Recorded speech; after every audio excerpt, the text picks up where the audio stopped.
अब रोड इतनी देर में आए कि तब तक ये सड़क आने से पूर्व ही लोग यहाँ से सब पलायन कर चुके थे। अगर कोई दुख बीमार आदि हो गया तो उसको भी डोली में ले जाना पड़ता था। डोली में, वो भी नदी में भी डोली के ऊपर ही हम लोग बीमारी को रखते थे। 2 आदमी ऊपर 2 आदमी नीचे डोली का सपोर्ट कर करके नदी पार किया करते थे। वो तैराक थे, उनके पास थे तुमड़ा यानी कि जो लौकी की हम सब्जी खाते हैं उसी की जात का एक लौकी और होती है। वो गोल गोल किस्म की होती है, उसमें प्रकृति रूप से ही उसके गले में गोल गले का आकार का होता है। पंचायत भवन रावलखेत विकास खंड बेरीनाग जिला पिथौरागढ़ एक कंप्यूटर रूम है, कार्यालय ग्राम पंचायत। ये सभागार कक्ष जिसमें डीबीटी रूम, ये प्रधान ऑफिस, प्रधान का कार्यालय है, अध्यक्ष। ये पूरा बनकर तैयार है, टाइल बिछे हुए हैं, पानी आ चुका है। गांव में शिक्षा की हालत कुछ भी नहीं है, दूर जाना पड़ता था यहाँ से दौलावलिया। अब छोटे बच्चों के लिए प्राथमिक कक्षा 5 पास करना दौलावलिया, जो अभी रोड के, अगर रोड से हम चलेंगे तो अभी 8 किलोमीटर से आसपास है।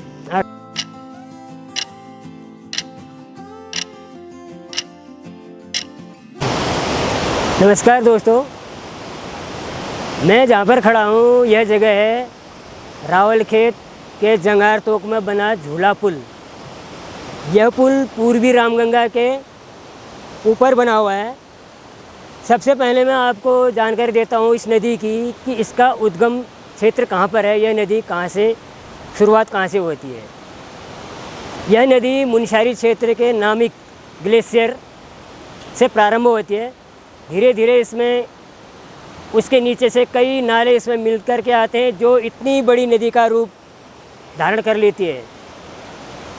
अब मैं बताता हूँ कि यह पुल कब बना और उससे पहले क्या परेशानी थी कि लोग पैदल आया जाया करते थे नदी को। इधर इसमें जंगार के ऊपर खड़ा हूँ, जो मैं जंगार का कह रहा था, इसी में जंगार हुआ करते थे। जंगार माने कि जहाँ पर नदी हम पार कर सकते हैं और चौड़ी जगह होने से पानी का फैलाव हो जाता है, जैसे कि पानी की गहराई बहुत कम रहती है, इसलिए इसको जंगार कहते हैं।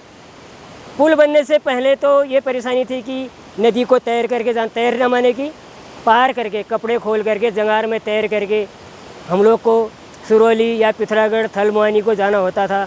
अगर कोई दुख बीमार आदि हो गया तो उसको भी डोली में ले जाना पड़ता था। डोली में, वो भी नदी में भी डोली के ऊपर ही हम लोग बीमारी को रखते थे। 2 आदमी ऊपर 2 आदमी नीचे डोली का सपोर्ट कर करके नदी पार किया करते थे। आज ये पुल बन के तैयार है।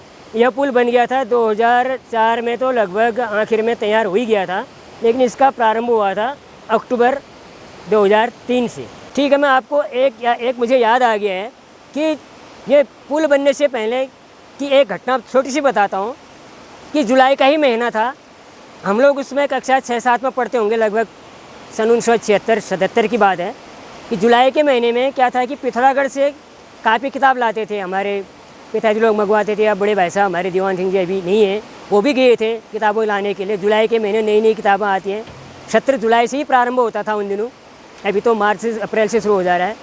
कापी किताब लेके जैसे ही नदी किनारे पहुँची तो नदी ऐसी नदी थी या इससे ज़्यादा या जो भी होगा, अभी तो भरी नहीं है, इतनी नदी भरी थी।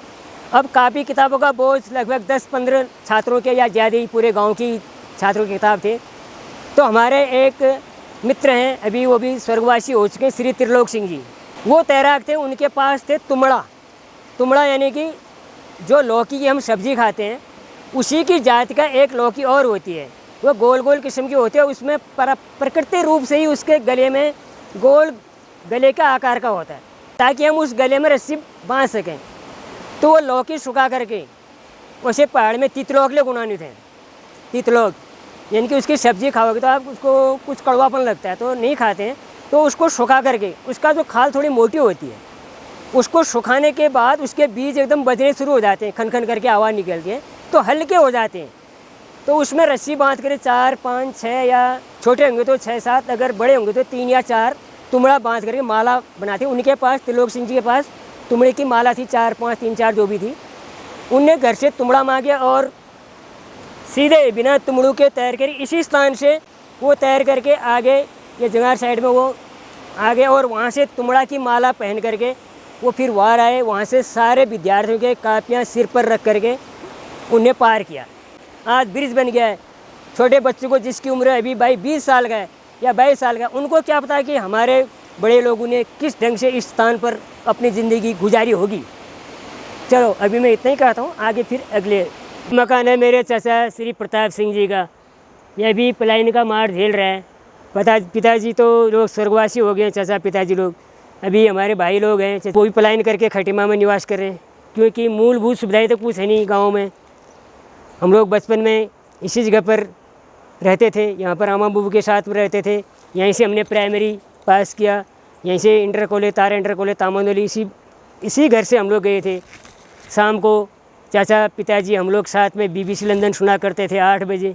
ये हमारे पैतृक हमारा मकान है बुबू के दिनों का, इसी से हमने स्कूल पढ़ा था यहाँ से।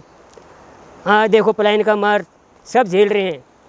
आंगन बंजर, सब कुछ बंजर ही बंजर लग रहा है, सूना सूना लग रहा है, इसलिए यहाँ आने का मन भी नहीं करता है।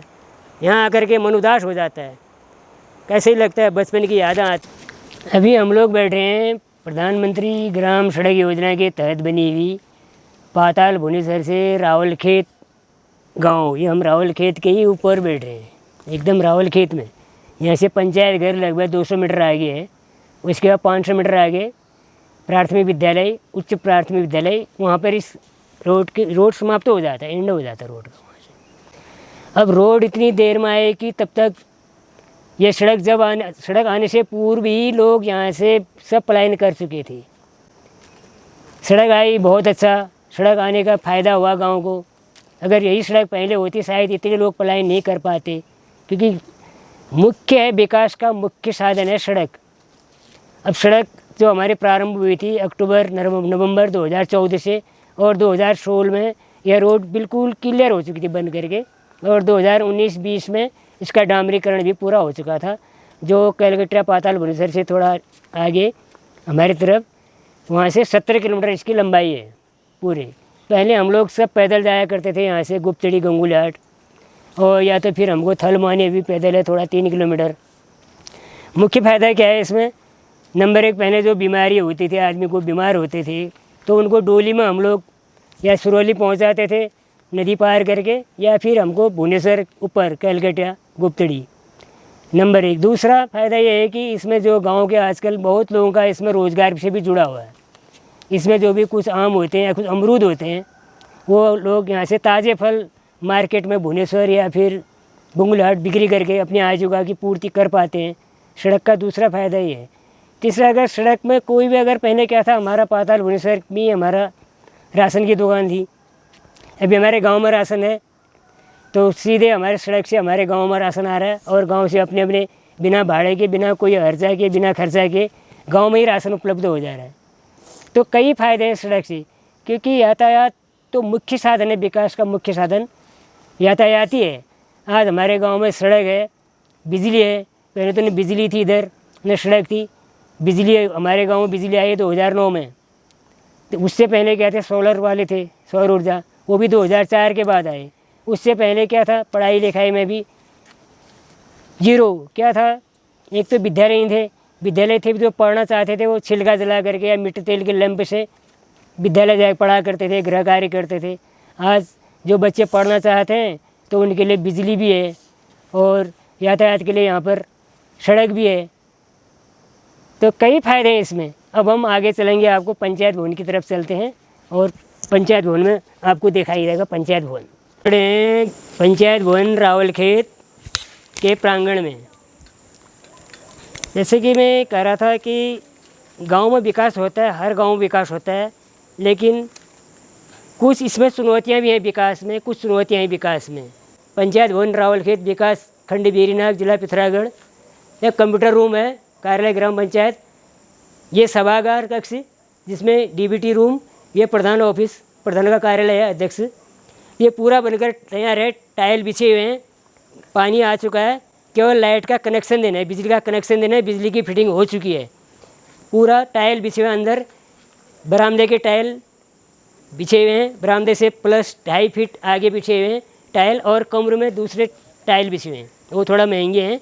इस प्रकार विकास कार्य होता है, लेकिन चुनौतियां हैं दूर दराज क्षेत्रों पर। इससे आगे हम स्कूलों में मिलेंगे आपको। अभी हम खड़े हैं राजकीय प्राथमिक विद्यालय रावलखेत, संकुल भुवनेश्वर, क्षेत्र बेरीनाग, जिला पिथौरागढ़ के प्रांगण, इनकी बरामदे में खड़े हैं हम लोग।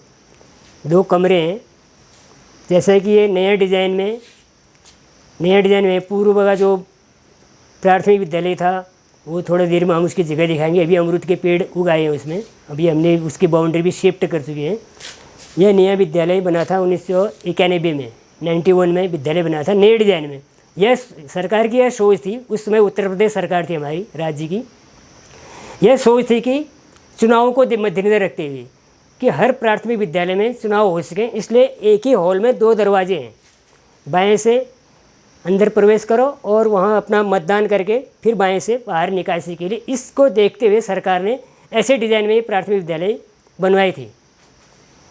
तभी जैसा कि मैं पहले ही बता रहा था आपको कि हमारे जो गांव में प्राथमिक विद्यालय का जो शुरुआत हुई थी 1957 में, जो स्थापना हुई थी हमारे गांव में 1957 में, उसमें स्वयं मेरे पिताजी उसमें रिटायरमेंट थे कुमाऊं रेजिमेंट से। 1955 में रिटायर होने के बाद देखा कि गांव में शिक्षा की हालत कुछ भी नहीं है, दूर जाना पड़ता था यहाँ से दौलावलिया। अब छोटे बच्चों के लिए प्राथमिक कक्षा 5 पास करना दौलावलिया, जो अभी रोड के, अगर रोड से हम चलेंगे तो अभी 8 किलोमीटर से आसपास है, 8 से 10 किलोमीटर लगभग हो जाता है विद्यालय में। तो उतनी दूर छोटा बच्चा नहीं पढ़ पाएगा।